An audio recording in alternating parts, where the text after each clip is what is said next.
Allez-y, maman. Le quinqueliba. Allez-y pour le quinqueliba et pour le beurre de karité. Le médicament, c'est moi qui connais. C'est elle qui connaît le nom en sénégalais. Mais aussi bien, je peux machiner. C'est-à-dire le quinqueliba est une plante sublime. C'est un aspirateur de toxines. Mais les Africains ne savent pas comment utiliser le quinqueliba. On ne doit pas faire bouillir le quinqueliba longtemps dans l'eau chaude.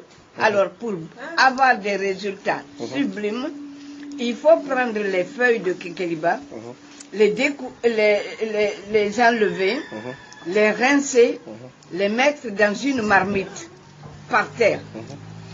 Ensuite, prendre une deuxième marmite, bouillir l'eau, faire bouillir l'eau. Et quand l'eau est bouillante, tu la prends, tu verses sur les feuilles de quinqueliba par terre et tu fermes. Et une fois que c'est refroidi, tu bois. Le quinqueliba est un aspirateur de toxines et le quinqueliba est lié au secret de la longévité. Et sur le plan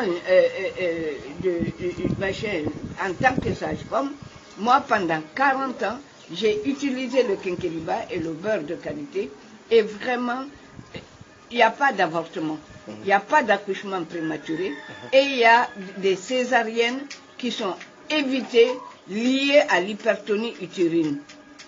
Les gens ne savent pas comment utiliser les plantes. La plante pour le diabète, vraiment, il donne un résultat sublime. Il ne faut pas faire bouillir la plante. Il faut la prendre, la découper, etc., comme le quinqueliba. Mettre tu laves comme les feuilles de quinqueliba et machin, et puis tu fais bouillir de l'eau. C'est que l'eau bouillante que tu prends, que tu verses dans la deuxième marmite du quinqueliba ou machin, et tu fermes. Et une fois que c'est refroidi, tu as des résultats sublimes.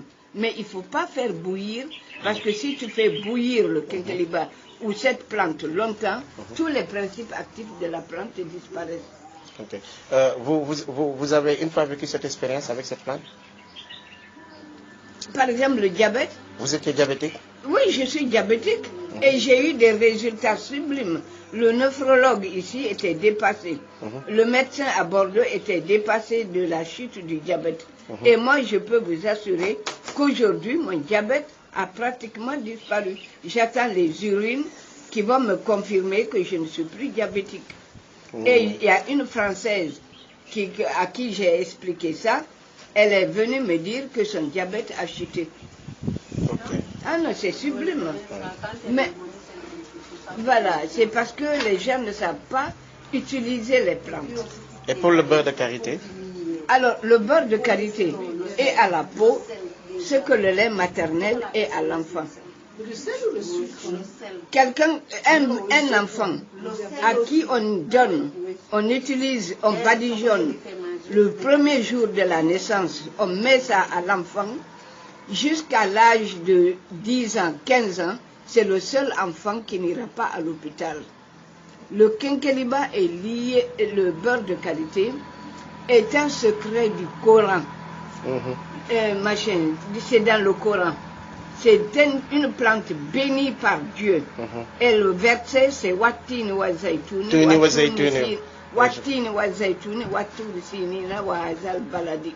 Le beurre de karité est à la peau ce que le lait maternel est à l'enfant. Le beurre de karité est lié au secret de la longévité. C'est sublime. Mais les gens ne savent pas. Vous avez quel âge? Et moi, si tu veux, physiquement aujourd'hui, je suis née, normalement, je dois avoir 81 ans. Voilà, 81 ans.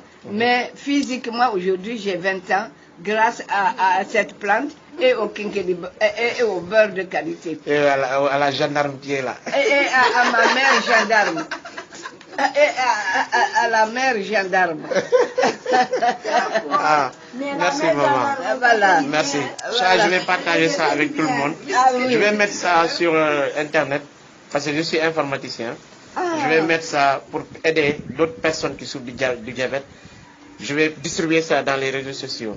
Ah, mais Je c'est l'ai fait pour merveilleux. mon ami, parce que c'est un grand ami, mais aussi je l'ai fait pour tant d'autres qui souffrent, sans savoir les secrets du quinqueliba et celle du beurre de karité. Voilà. Non, Nous allons partager avec vous. Avancer. Ouais. Tu feras avancer les gens. Voilà. Il y a Il y a des gens qui ont fait confiance à la science, que la science n'a rien donné.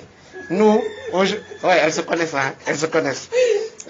Nous, aujourd'hui, on a une mamie de 81 ans et qui nous parle des secrets de la nature. Ah non, non, Mais non. moi, j'en doute pas du tout. Hein. Ouais, je sais, mais de toute façon, Les herbes sont formidables. ça va, attends la science, tu vas parler après. Oui. Ah non, non, les gens ne connaissent pas les arbres. Uh-huh. Les arbres sont en avance sur les êtres humains. Bien sûr. Les arbres parlent. Mhm. Ils prient plus que nous. Mhm. Les arbres ont des pouvoirs que les êtres humains n'ont pas. Mhm. C'est-à-dire que quand tu te places sous un arbre, l'arbre sait tout de suite si tu es quelqu'un de valable ou si tu es un imbécile. Alors si tu es un imbécile, que tu cueilles une feuille, une branche, n'importe quelle pour soigner, la plante transforme les principes actifs, tu n'auras pas de résultat. Et si tu es quelqu'un de valable, la plante fera tout pour que le malade guérisse. Parce que les plantes ont quelque chose que les êtres humains n'ont pas. Tous les matins, les plantes remercient Dieu d'avoir créé la terre. Ouais. Les plantes remercient Dieu d'avoir créé l'eau. Les plantes remercient Dieu d'avoir créé le soleil. Ils remercient Dieu d'avoir créé tous les éléments Le vent. qui leur permettent Le vide. de s'épanouir. Est-ce que les êtres humains sont reconnaissants? Non. Les égarés de la planète, Non. c'est ceux qui détruisent les autres. Ouais. Alors on est les perdants. Merci. On- Attends, prends-nous en photo. On est les perdants. Prends-nous en photo avant que je donne le On secret. est les perdants parce qu'on n'est que de passage sur cette terre. Et on détruit tout. L'éternité, c'est de l'autre côté et le coffre-fort n'a jamais suivi et ne suivra pas le corbillard. Ah, Donc que c'est les beau. perdants, c'est les égarés de la planète.